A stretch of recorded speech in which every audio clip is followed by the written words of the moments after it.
किसी के भरोसे। अब इसे इंग्लिश में क्या कहेंगे? आइए सीखते हैं आपके अपने चैनल ईश्वर हिंदी 1 to 1 पे।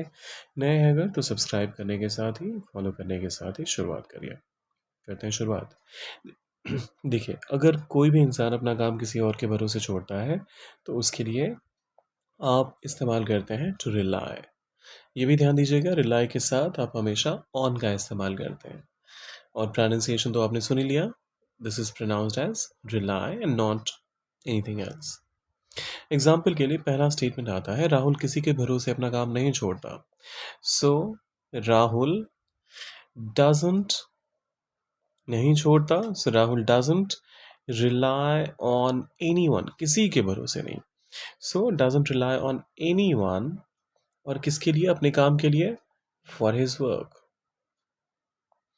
Rahul doesn't rely on anyone for his work. यह कंपनी किसी के भरोसे नहीं चल सकती। दिस कंपनी, यह कंपनी कहा जा रहा है इसी वजह से दिस कंपनी नहीं चल सकती।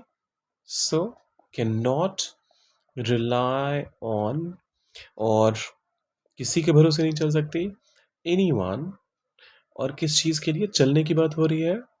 For its operations. ठीक है ना? This company can not rely on any one for its operations.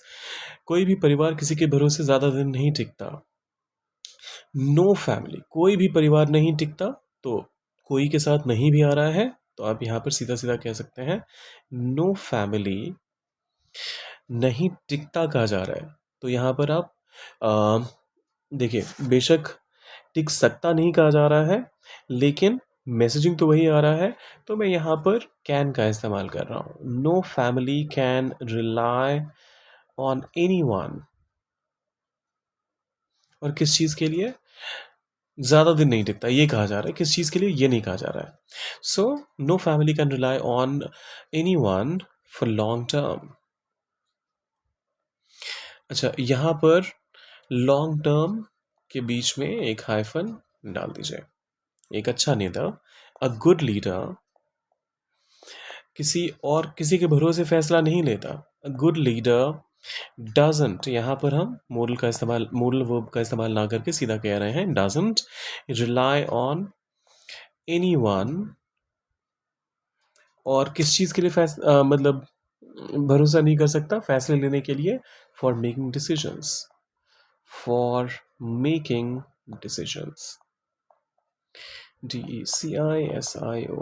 Okay, क्या पूरी टीम किसी के भरोसे बैठी रहेगी? इसका ट्रांसलेशन आप डालिए कमेंट में, और जाने से पहले लाइक शेयर और सब्सक्राइब करके जाइएगा। मिलते हैं जल्दी।